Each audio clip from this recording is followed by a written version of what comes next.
உலகம் முழுவதும் பரவி வாழ்ந்து வரும் தாய் தமிழ் சொந்தங்களுக்கு வணக்கம்.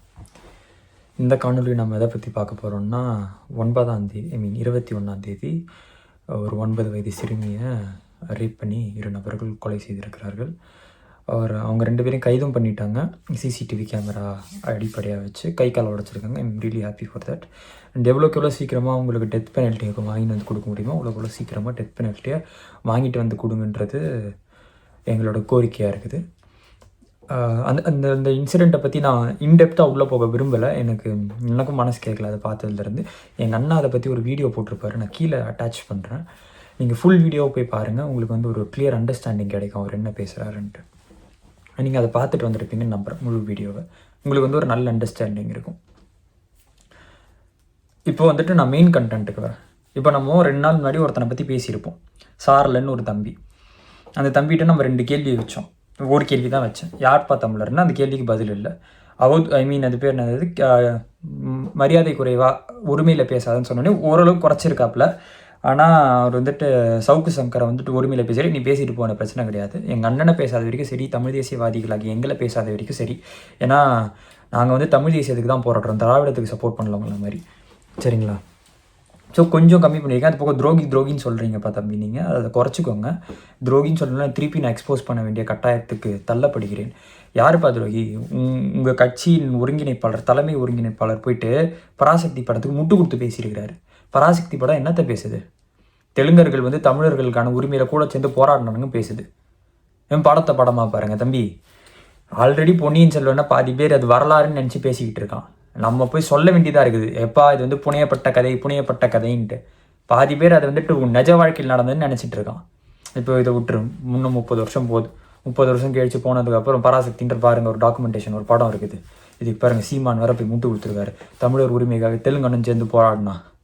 என்னடா டேய், தமிழ் தேசியம் பேசுகிறீங்கடா நீங்கள், அதை முதல்ல மனசில் ஏற்றிக்கோங்க, ஞாபகம் வச்சுட்டு பேசுங்க. இது இந்த மாதிரி ஓட்டை உடைச்சதுனால தான் நாங்கள் தனியாக வெளில வந்து கட்சி ஆரம்பிக்க வேண்டியதாக இருக்குது. இல்லை நான் அந்த தம்பிகிட்ட கேட்குறேன், தொட நடுங்குதா நாம் தமிழர் கட்சிக்கு? பயம் அப்படியே உதறுதா கால்? கேட்குறேன். நாங்கள் இயக்கமாகவே இன்னும் வரலடா, ஏன்டா இப்படி கதறீங்க? அவதூறுனா அவ்வளோ அவதூறு சாமி. எங்களை வந்து நாங்கள் கேட்குற கேள்விக்கு பதில் கொடுக்க முடியல. போன வாட்டி ஒரு கேள்வி கேட்டேன், யார் தமிழர்ன்ட்டு. தம்பி நீ வந்துட்டு இலங்கை தமிழர்னு நினைக்கிறேன். எப்படிப்பா நீ இலங்கை தமிழர்? இலங்கையில் பிறந்துட்டா இலங்கை தமிழரா? தமிழர்னு எப்படி அடையாளப்படுத்துகிற? அதுக்கான பதில் எனக்கு கொடுன்றேன். நீ இன்ன வரைக்கும் நீ பதில் கொடுக்கல. சரி, அதுவும் கடந்துட்டு போயிட்டேன். இப்போ பராசக்தி உங்கள் அண்ணன் அவங்க திரு சீமான் அவர்கள் வந்துட்டு முட்டு கொடுக்குறாருன்றேன். செய்யின்னு பேச போறியா நீ? படமாக பாருங்கள், கேரளா ஃபைல்ஸை படமாக பார்ப்பீங்களா? வெறுப்பேற்றுற மாதிரி பேர் பண்ணக்கூடாது. சரி விட்டுடுங்க. அப்புறம் வந்துட்டு இந்த ஜாட்டுன்னு ஒரு படம் ரிலீஸ் பண்ணோம் நார்த் இந்தியாவில். நீங்கள் எல்லாம் போய் கொந்தளிச்சிங்க. படமாக பாருங்கடா. ஃபேமிலி மேன் நீங்கள் ரிலீஸ் பண்ணலாம் ஒரு வெப் சீரிஸ், படமாக பாருங்கடா. பைத்தியக்கார பசங்க. சரி விடுங்க. நான் வந்துட்டு ரொம்ப அடிக்கணும்னா பாரு, இறங்கி பிரித்து எடுப்பேன். எங்கள் இயக்கம் நினச்சிச்சின்னா நாம் தமிழர் கட்சியை தரமட்டமாக முடியும். வீ கேன் ஸ்ட்ரக்சரலி டெமாலிஷ் நாம் தமிழர். பட் நாங்கள் அது விரும்பலை. நீங்கள் வந்துட்டு கொள்கை கோட்பாடுன்னு போயிட்டு திராவிட கட்சிகள்கிட்ட கம்பு சுற்றுறீங்க. அது அங்கேயே சுற்றி அங்கேயே நிப்பாட்டிங்கன்னா அவனை திட்டிட்டு போ. எங்ககிட்ட அதெல்லாம் வரக்கூடாது. உங்ககிட்ட 1008 ஓட்ட உடச்சல் இருக்குது. அதனால தான் நாங்கள் தனியாக வந்துட்டு ஒரு பியூர் நேஷ்னலிசமை எடுத்துகிட்டு போகிறோம். பியூர் தமிழ் நேஷ்னலிசமை வந்து சும்மா குட்டை கலப்புற மாதிரி பண்ணாதீங்க. இப்போ வந்துடுறேன். இந்த தம்பி என்ன பண்ணியிருக்காருன்னா, எங்கள் அண்ணன் பேசியிருக்காரு ஒரு வீடியோவில். அவன் கரெக்டாக கட் பண்ணுறான். எங்கள் அண்ணன் வந்துட்டு கோல்டன் ஹவர்னு சொல்லுவாங்க. அந்த கோல்டன் ஹவருக்குள்ள இப்போ இருக்கும்.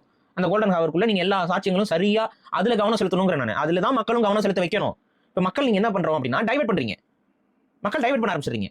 எதை செய்யணுமோ அதை செய்ய விடாமல் வேற ஒன்று எதிர்பார்க்குறீங்க. அவனை சுட்டுக் கொள்ளணும் அப்படிங்கிறீங்க. இப்போ சுட்டுக் கொள்றதுனால நீதி வந்துடும் நீங்கள் நம்புறீங்க. ஆனா இப்படி இந்த மாதிரி சுட்டுக் கொள்றதுனால சில அப்பாவிகள் கூட பாதிப்புக்குள்ளாவாங்க. காவல்துறைக்கு ரொம்ப சுலபம். எவனோ 2 பேரும் கூட சுட்டு கொண்டு போயிட்டே இருக்கலாம், கேஸை முடிச்சுட்டு போயிட்டே இருக்கலாம். ஆனா அதை 2 பேரும் பிடிச்சி வந்தா கூட்டம் செஞ்சு தூக்கில ஏற்றிருக்கும், தூக்கு மேடையில் ஏற்றிருக்கும். எத்தனை விஷயம், எவ்வளவு நிமிஷம் ஆயிரும் அவங்களுக்கு?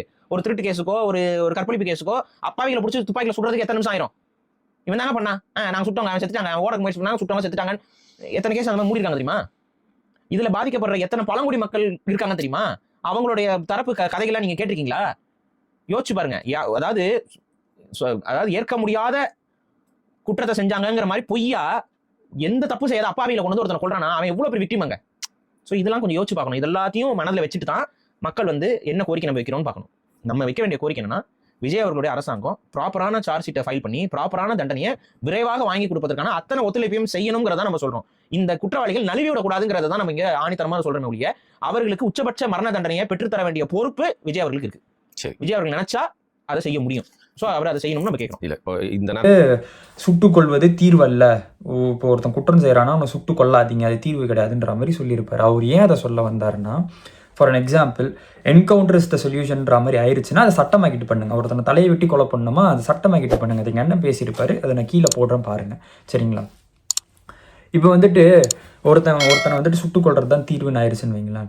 தீர்வு இல்லை, அந்த மாதிரி போலீஸ்க்கு அந்த ஒரு அதிகாரம் இருக்குது. போய் பார்க்குறீங்களா, அதாவது நடக்குதா, சுட்டுருங்க அப்படின்ற மாதிரி ஒரு பவர் இருந்துச்சுன்னு வைங்களேன். இப்போ இதே கேஸ், இதே மாதிரி ஒரு பாலியல் அத்துமீறல் செய்து கொலை செய்துட்டாங்க.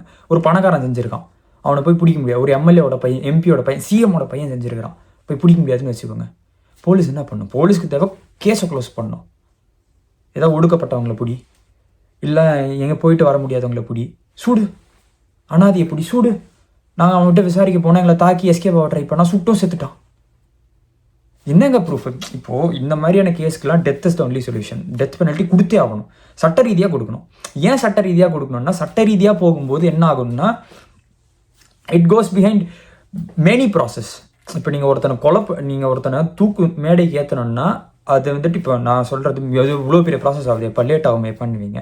அது விரைந்து பண்ணும். அது வந்துட்டு நம்ம கட்டமைப்பு சரியில்லை, கட்டமைப்பை இன்னும் ஸ்ட்ராங் பண்ணணும், சரிங்களா? அதுவே தவிர நீங்கள் வந்துட்டு இது கொலை பண்ணணும்னு முடிவு பண்ணிட்டீங்களா, சட்டமாக்கிட்டு பண்ணுங்கள். இப்போது இவனை இந்த மாதிரி ஒரு நிரபராதியை சுட்டு கொண்டுட்டாங்க, அப்போ தீர்வு எங்கே கிடைக்கும்? இப்போது நாங்கள் சொல்கிறதெல்லாம் வந்துட்டு, இப்போது 1000 குற்றவாளிகள் தப்பித்து கொள்ளலாம், ஒரு நிரபராதி தண்டிக்கப்படக்கூடாது. ஏன்னா இப்போ நீ தப்பிச்சு போராஜா திருப்பி பிடிச்சிருந்தா தண்டனை கொடுத்துருவேன். ஆனால் நிரபராதிக்கு நான் தண்டனையை கொடுத்துட்டுனா திருப்பி வாங்க முடியாது. அதுவும் உச்சபட்ச தண்டனை நான் சுட்டு கொண்டுட்டேன்னு வைங்களேன். அப்பாவி ஒருத்தன் தெரியாத போலீஸ்க்கு அந்த அதிகாரம் போயிடுச்சுன்னா, ஆல்ரெடி நீங்கள் ஒரு இன்சிடெண்ட்டில் பார்த்துருப்பீங்க, பனையேறி ஒருத்தனை சுட்டாங்க. எதுக்கு? கல் இறக்குனதுக்கு. இந்த மாதிரி இதெல்லாம் ஏதாவது கொஞ்சம் போலீஸ் காதுக்கெல்லாம் போயிடுச்சுன்னு எடுத்தவங்க ஒருத்தன் சுடு சுடு சுடு உயிர் இருக்கிற பவர் அவன் இடுப்பில் வச்சுன்னு திரிகிறானுங்க. போலீஸ் அவங்க இடுப்பில் வச்சுருக்காங்க. உண்மையிலே துப்பாக்கி உயிரை எடுத்துரும். ஃபோக்கஸ் பண்ண வேண்டியது என்னென்னா வந்துட்டு, எவ்வளோக்கு எவ்வளோ வேகமாக இந்த ஆளை வந்து தூக்கு மேடைக்கு ஏற்ற முடியும். ஏன்னா தூக்கு மேடை தான் வந்துட்டு ஒரு லீகலான சொல்யூஷன். தூக்கு மேடை தான் எடுத்துகிட்டு போய் போட முடியும். என்கவுண்டர்லாம் அது வேறு கேசஸில் வரும். தூக்கு மேடையில் எடுத்து போய் டக்குன்னு எவ்வளோ சீக்கிரம் போட முடியுதோ போடுங்க. It would be better option. அதை தான் பண்ணுங்க நாங்கள் திருப்பி சொல்கிறோம். இந்த தம்பி வந்து என்ன பண்ணியிருக்காருன்னா, கரெக்டாக எங்கள் அண்ணா அங்கே வந்துட்டு தீர்வு அல்ல அப்படின்ற மாதிரி சொல்லும்போது ஒரு கட்டு, அங்கே ஒரு கட்டு வச்சுட்டு அப்புறம் அந்த கோல்டன் ஹவருக்குள்ள நீங்க எல்லா சாட்சியங்களும் சரியா அதுல கவனம் செலுத்தணுங்கிற நான். அதுல தான் மக்களும் கவனம் செலுத்த வைக்கணும். இப்போ மக்கள் நீங்க என்ன பண்றோம் அப்படின்னா டைவர்ட் பண்றீங்க. மக்கள் டைவர்ட் பண்ண ஆரம்பிச்சிருக்கீங்க. எதை செய்யணுமோ அதை செய்ய விடாம வேற ஒன்று எதிர்பார்க்குறீங்க. அவனை சுட்டுக் கொள்ளணும் அப்படிங்கிறீங்க. சுட்டுக் கொள்றதுனால நீதி வந்துடும் நீங்க நம்புறீங்க. ஒரு காலத்துல தமிழ் தேசியவாதி பாரிஸ் ஆலன்னு எனக்கு தெரியும். அதுக்கப்புறம் இந்த இலுமினாட்டிகளை வரத்தெடுக்கிற பாரிஸ் ஆலன்னு தெரியும். ஆனா இப்பதான் தெரியுது இந்த அரசுக்கு முட்டு கொடுக்குற பாரிஸ் ஆலன்னு எனக்கு இப்பதான் தெரியுது. இதுக்கு முதல் தமிழ் தேசியத்தின் எதிரி துரோகி பாரிஸ் ஆலன்னு தெரியும். இப்ப புதுசா முட்டு கொடுக்குற பாரிஸ் ஆலன்னு தெரியும். எந்த விஷயத்துல முட்டு கொடுக்குற மட்டும் கூட அவருக்கு தெரியல. முதல்ல இருக்கா சவுக்கு சங்கர்ன்றதான் இருந்தான். இதே போல ஒரு பெரிய ஒரு கற்பழிப்பு நிகழ்வு நடந்தது. அந்த பெண்ணுக்கு ஆதரவாக பல மக்கள் போராட்டம் செய்தார்கள். பஸ் எல்லாம் வெறிச்சார்கள் நினைக்கிறேன் அந்த நேரத்தில். அப்ப சவுக்கு சங்கர் இதே மாதிரி யூடியூப்ல இருந்து சிரிச்சு அந்த பெண்ணையே இழிவாக கதைச்சவன். அந்த பெண்ணெல்லாம் பிள்ளை இருக்குன்னு சொல்லி இழிவாக அவதூற பரப்பினவன். அப்படிப்பட்ட நாய் இப்ப வெளியில வந்திருக்கு ஜெயில இருந்து. அதை ஒரு தூக்கி கொண்டாடுற ஒரு கூட்டம். அதுபோலத்தான் இப்ப இவர் பாத்தீங்கன்னா அரசுக்கு முட்டு கொடுக்குறார். இந்த நேரத்தில் சவுக்கு சங்கர் அளவுக்கு பாரிஸ் ஆலன் அவ்வளவுக்கு விளங்கட்ட ஆள் இல்லை. ஆனால் அவருடைய செயற்பாடுகள் இப்ப தரம் குறைஞ்சுதான் போய் கொண்டிருக்குது. அதை அவர் பார்க்கணும். என்னத்துக்கு இப்படி முட்டு கொடுக்குறாருன்னு தெரியல. கொடுங்கோ, நல்லா கொடுங்கோ, முட்டை கொடுங்கோ. உங்களோட வீட்டில் இப்படியான நிகழ்வுகள் நடக்கையும் நீங்கள் முட்டு கொடுப்பீங்கன்னு உங்களோட மனப்பூர்வமாக நீங்கள் சொன்னால் நல்லா முட்டு கொடுங்க. நன்றி, வணக்கம். இவர் உள்ள வராரு, நடுவில் வீடியோக்குள்ளே வந்துட்டு இவர் பேசுகிறாரு. நீங்கள் வந்துட்டு தமிழ் தேசியவாதின்னு தான் நினச்சோம் ஃபஸ்ட்டு, அப்புறம் இலுமினாட்டிக்கு போனீங்க, அப்புறம் இப்போ வந்துட்டு ஆளும் அரசாங்கத்துக்கு முட்டு கொடுக்குறீங்க அப்படின்றாரு. தம்பி, நாம் தமிழரில் இருக்கிற வரைக்கும் எங்கள் அண்ணன் வெளியிலே தெரியல, அது வேறு மேட்ரு. அப்புறம் இலுமினாட்டின்ற நீ ஏற்றுக்கலையோ ஓரமாக போடா, அதுதான் உண்மை. எங்கள் அண்ணன் அப்போ சொன்னார், விஜய் அரசியலுக்கு வந்தான், கமலஹாசனை பற்றி பேசினார், நடக்குது. மக்கள் பார்க்குறவங்களுக்கு தெரியும் எங்கள் அண்ணன் பாரிஸ் ஆலன் பேசுகிறது எந்த அளவுக்கு உண்மை, இலுமினாட்டி பற்றி பேசுகிறது, இந்த டீப் ஸ்டேட்டை பற்றி பேசுறது எவ்வளோக்கு எவ்வளோ உண்மைத்தன்மையோடு இருக்குன்னு உங்களுக்கு தெரியும். இந்த மாதிரி ஆட்களுக்கு தெரியாது. நீங்கள் விலகி நில்லுங்கன்றேன், சரிங்களா? அப்புறம் வந்துட்டு இன்னொரு வந்துட்டு அவர் வந்துட்டு ஆளும் அரசாங்கத்துக்கு முட்டு கொடுக்குறான்னு சொல்லியிருப்பேன். எங்கே நாங்கள் முட்டு கொடுத்தோம்? நாங்கள் தண்டனையை வாங்கி கொடுங்க, போலீஸ் வந்துட்டு 90 டேஸ்க்குள்ளே வந்துட்டு அசைக்க முடியாத ஆதாரங்களை திரட்டி கையில் வச்சுக்கோங்க, அப்போ தான் வந்துட்டு அவனுக்கு பெயில் கொடுக்க முடியாதுன்னு சொல்கிறாரு. இது எங்கப்பா முட்டு கொடுக்குறது? பேசணுன்றதுக்காக சும்மா பேசாது. இல்லை நான் கேட்குறேன், நாம் தமிழர் கட்சி உங்களுக்குலாம் தொட நடக்குதா, பயமாக இருக்குதா? இப்போ இல்லை நாங்கள் இப்போ நாங்கள் அரசியல் இயக்கமாகவே மாறி வரல, அதுக்குள்ளே என்னடா பயம் உங்களுக்கு? எனக்கு புரியல. நாங்கள் இன்னும் செயல்பாட்டுக்கே வரல. இப்போ தான் சொல்லிக்கிட்டு இருக்கோம், மக்களுக்கு ஒரு விழிப்புணர்வு ஏற்படுத்திகிட்டு இருக்கோம். வீடியோ போடுறீங்க, களத்துக்கு வாங்க. களத்துக்கு வரதுக்கு முன்னாடி ராஜா மூலம் பேசணும். நீங்களாம் அப்படி தான் வந்தீங்க. நீங்கள் சக தமிழ் தேசியவாதி இயக்கன்றலாம் நீங்கள் பண்ண வேலையெல்லாம் சொல்லாமல் நாங்கள் பாட்டு செயல்பட்டு வரோம். நாங்கள் வரும்போது நீங்கள் பார்ப்பீங்க, அதை பார்த்துக்கோங்க. அப்போது ஸோ இது முதல்ல நீங்கள் உள்வாங்கிக்கணும். நாங்கள் செயல்பட்டுருக்கோம், நாங்கள் ஒரு சக தமிழ் தேசியவாதி இயக்கம், நாங்கள் உள்ளே வர ட்ரை பண்ணுறோம். உங்களுக்கு ஏன் அவ்வளோ பயம்னு கேட்குறேன். நாங்கள் உங்களை பகை சக்தியாக பார்க்கல. உங்ககிட்ட 1008 ஓட்ட உடச்சல் இருக்குது. அது போக துரோகின்ற யாரா துரோகி? போன வாட்டி ஒரு வீடியோவில் சொல்லியிருந்தேன் நீங்கள் துரோகின்ட்டு, அதுக்கு இன்னும் ரிப்ளை இல்லை. சரி இந்த வாட்டின்னு சொல்கிறேன், பராசக்தி படத்துக்கு அவங்க அண்ணன் போய் முட்டு கொடுத்தாரு, பதில் சொல்லு. படத்தை படமாக பாருங்கள். படத்தில் என்ன சொல்லியிருக்கிறான் அவன்? தெலுங்கா தமிழருக்கான உரிமைக்கு போராடி உரிமையை வாங்கி கொடுத்தான்னு இருக்கான். ஏற்றுக்கிறியா? தெலுங்கா போராடினானா? ராஜா, இங்கே பல பேர் பொன்னியின் செல்வனையே வரலாறுன்னு நினச்சிட்டு இருக்கான். அதை நம்ம போய் அவன்கிட்ட சொல்லி புரிய வைக்க வேண்டியதாக இருக்குது. இல்லைப்பா இது வரலாறு இல்லை, புனையப்பட்ட கதைன்ட்டு. இப்போ நீங்கள் விட்டுருங்க. இவங்க இதில் இப்போ இன்னும் 10 வருஷம் கழிச்சு பராசக்தி படம் பாருங்கள் எடுத்திருக்காங்க. சீமான் அவர்கள் போய் முட்டு கொடுத்துருக்காரு. தெலுங்கனும் தமிழினத்துக்காக போராடினா நாங்களாம் ஒன்றுக்குள்ளே ஒன்று மண்ணுக்குள்ளே மண் தமிழ்நாட்டில் ஒரு டிவிஷன் கொடுன்னுவான். எங்கே தம்பி மூஞ்சி வச்சுப்பீங்க? நிறைய ஓட்ட உடச்சல் பண்ணுறீங்க. யார் துரோகம் பண்ணுறாங்கிறது மக்கள் பார்த்துக்கிட்டே இருக்கிறாங்க. நீங்கள் பாரு, எங்களை துரோகின்னு சொல்லிட்டு you are forcing me to speak out. என்னை பேச வைக்கிறீங்க. நீங்கள் வீடியோக்கு ஒன்றுன்னு சொல்கிறேன். இந்த மாதிரி பகைமுரன்லே நாங்கள் நட்பு முரண் பேசிகிட்டு இருக்கோம். நீங்கள் பண்ணுற வேலையெல்லாம் பார்த்தா எங்களை ஒரு நட்பு சக்தியாக பார்க்குற நினைப்பிலே கிடையாது. தமிழ் தேசியம் தான் பேசிட்டு வரோம். இப்போ பாரு, ஒரு திராவிட கட்சி இருக்குது திமுக, தாவேக்கன்னு ஒன்று புதுசாக ஒருத்தர் ஆரம்பிச்சுட்டு வரான். அவனும் திராவிட கட்சி. ஸ்டாலின் என்ன பேசினார்? மக்களுக்கு யார் நல்லது செய்ய வந்தாலும் பரவாயில்ல வரட்டும் அப்படின்ட்டு வேலைக்கு போயிட்டாங்கப்பா. நீங்கள் என்னடா பண்ணுறீங்க? போட்டு அடினா அடிக்கிறது. இப்போ நாங்கள் கேட்குற கேள்விக்கு பதில் இல்லை.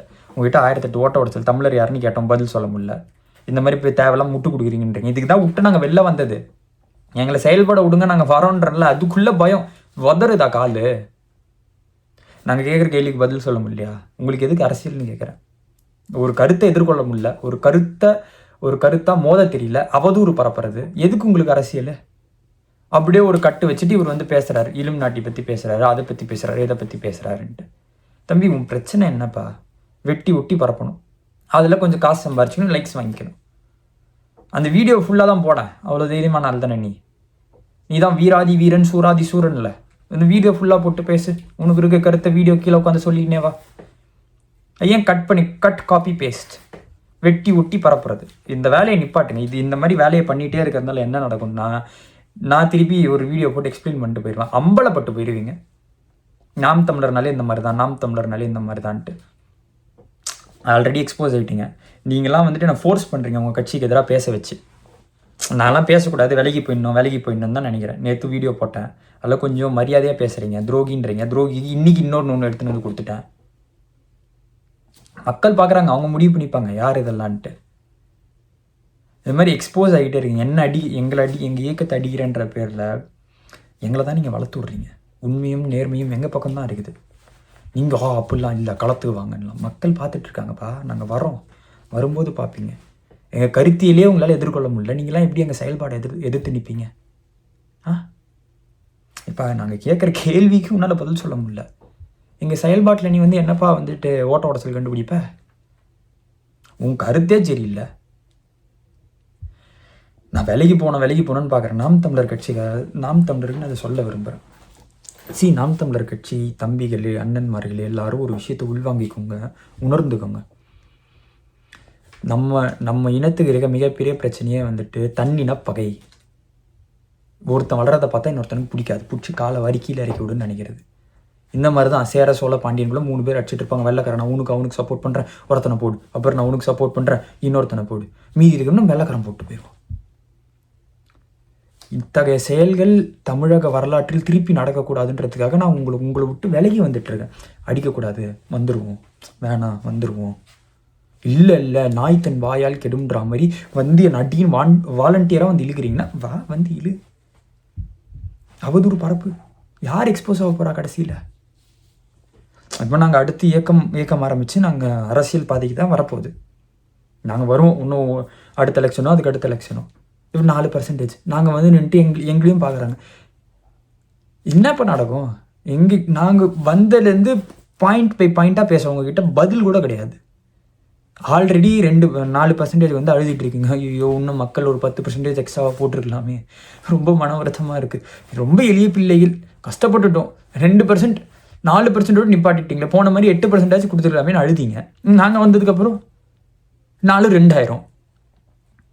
அப்போ உட்காந்து ஐயோ பிரிவினைவாத சக்திகள் வந்துட்டாங்க, வந்து எங்கள் ஓட்டை பிரிச்சுட்டாங்க. டேய் தமிழ் தேசம் தாண்டா பேசிட்டு வரோம். இங்கே பாரு, இதான் நடக்கும். நான் உங்களை எதிர்த்து போவேணான்னு விலகி போகிறேன். இந்த மாதிரி சில்லற பசங்களை, நாம் தமிழர் தம்பிமார்களே அண்ணன்மார்களே, இந்த சாரலனை போய் கொஞ்சம் சொல்லுங்கள், போய் தலையிலே போட்டு தம்பி இப்படிலாம் பண்ணாதீங்க, வன்முறை வேண்டாம், சாரி தப்பாக சொல்லிட்டேன், அந்த மாதிரிலாம் பண்ணாதீங்க, அவர்கிட்ட போய் எடுத்து சொல்லுங்கள், புரிஞ்சுப்பார். எடுத்து சொல்லுங்கள் அந்த மாதிரி, தம்பி இந்த மாதிரி போய் பேசாத, நம்மகிட்ட கருத்தும் கோட்பாடும் இல்லை, அவங்கள எதிர்த்து பேச முடியல, அவங்க கேட்குற கேள்விலாம் கடந்து வந்திருப்பா, அவதூறு பரப்பாத, நீ அவதூறு பரப்புனா அவனுக்கு நம்மளை பற்றி கேள்வி கேட்குறாங்க, நம்மகிட்ட பதில் சொல்கிறதுக்கு பதில் இல்லை, நம்மளாம் தொடநடிங்க பசங்க, அவன்கிட்ட வந்துட்டு இந்த மாதிரி போய் பிரச்சனை பண்ணாதுன்னு சொல்லுங்கள். பிரச்சனை தான் பண்ணுவேன், பிரச்சனை பண்ணுறது தான் தீர்வுனா பிரச்சனை பண்ணுன்றேன், எங்களுக்கு தான் பப்ளிசிட்டி. ஸோ நீங்கள் புரிஞ்சுக்கணும், நீங்கள் வந்து எங்களை வளர்த்துணுன்னு நினைக்கிறீங்களா, அடிக்கிறேன்னு நினைக்கிறீங்களா, அடிங்கப்பா, வரவேற்கிறேன், வாங்கடா தம்பிகளா, தூக்கி இடுப்பில் உட்கார வச்சுன்னு பதில் சொல்கிறேன் எல்லாத்துக்கும். இல்லை நாங்களே தனியாக வளர்ந்து வரணும் அப்படின்னா வேலைக்கு போங்க, அவதூறு பரப்புறதை நிப்பாட்டுங்கடா. எனக்கெல்லாம் சிரிப்பாக இருக்குது, எனக்கு என்ன சொல்லி புரிய வைக்கிறதுன்னு தெரில. மக்கள் மத்தியில் நீங்கள் எக்ஸ்போஸ் ஆகிக்கிட்டு இருக்கீங்க நாளுக்கு நாள். ஆல்ரெடி 8 to 4, நாங்கள் வந்ததுக்கப்புறம் 4 to 2, அடுத்த எலெக்ஷனை திருப்பி இருக்கும்போது 2 to 0. போய் முதல்ல இந்த மாதிரி அவதூறு பரப்புறதை விட்டுட்டு போயிட்டு எலெக்ஷனில் ஜெயிக்கிற வேலையை பாருங்கப்பா. அங்கீகரிக்கப்பட்ட கட்சி எலெக்ஷனில் நிற்கிறீங்க, 15 வருஷமாக நிற்கிறீங்க, போய் ஜெயிக்கிறதுக்கு இந்த மாதிரி அவதூறு பரப்புறதுக்கு நீங்கள் போடுற எஃபர்ட்ஸை எலெக்ஷன் தேர்தலில் காமிச்சிருந்தீங்கன்னா ஜெயிச்சிருக்கலாம். நீங்கள் அதை கோட்டை விட்டீங்க. அவனை விஜயை பற்றி பேசு, இப்போ பாரிசாலனை பற்றி பேசு, அடுத்த எலெக்ஷனை கோட்டை விட்டுறாதீங்கடா. கான்சென்ட்ரேட், ஃபோக்கஸ் ரொம்ப முக்கியம்ப்பா, ஃபோக்கஸ் தான் இருங்க. சும்மா தேவையில்லாத வேலைலாம் பண்ணிட்டு தெரியாதீங்க. நீங்கள் அவதூறு பரப்புறீங்கன்னா நாங்கள் வந்துட்டு நேர்மையான ஆளுங்க தான், கரெக்டான பதில் கொடுத்துருவோம். இப்போ இன்றைக்கி 2 கேள்வி கேட்டிருக்கேன், நேற்று ஒரு கேள்வி, போன வீடியோவில் ஒரு கேள்வி, இந்த வீடியோவில் ஒரு கேள்வி, யார் தமிழர், அப்புறம் பராசக்திக்கு உங்கள் அண்ணன் ஏன் போய் முட்டு குத்தாரு, பதில் கொடுங்கப்பா. வெட்டி ஒட்டி பரப்பதான் நிப்பாட்டுங்க, முழு வீடியோவை பாருங்கள். இந்த மாதிரி வெட்டி ஒட்டி பரப்புறதுனால அம்பலப்படுறதை நீங்கள் தான்ப்பா புரிஞ்சுப்பீங்கன்னு நினைக்கிறேன். இல்லை பார்த்துட்டு இருக்க மக்கள் புரிஞ்சுட்டு இருப்பாங்க. தம்பிமார்களே அண்ணன்மார்களே, உங்களுக்கு புரியுதோ இல்லையோ, ரொம்ப நன்றி இந்த மாதிரி வேலைலாம் பண்ணுறதுக்கு. குறைச்சிக்கோங்க, குறையிலினா 2% வர்றது உறுதிப்பா. முடிவு எடுத்துக்கோங்க, முடிவு உங்கள் கையில். தொடநடுங்க தான் கேட்குறேன். நான் நீங்கள் பேசுகிற கேள்விக்கெலாம் பதில் சொல்ல முடியல, ஐயோ நீங்கள் அரசியலுக்கு வராதிங்க, அப்படிலாம் முடியாது, நாங்கள் வருவோம், உன்னால் பதில் சொல்ல முடியாது, வேலைக்கு நில்லு, அவ்வளோதான். இதுதான் நாங்கள் ஃபைனல் சொல்யூஷன். நாங்கள் அரசியல் இயக்கமாக மாறி தேர்தல் அரசியலில் வந்து நிற்க போகிறது உறுதி. அப்போ பார்ப்பீங்க எங்கள் செயல்பாட்டை, அப்போ பார்ப்போண்டா ராஜா. நன்றி, வணக்கம்.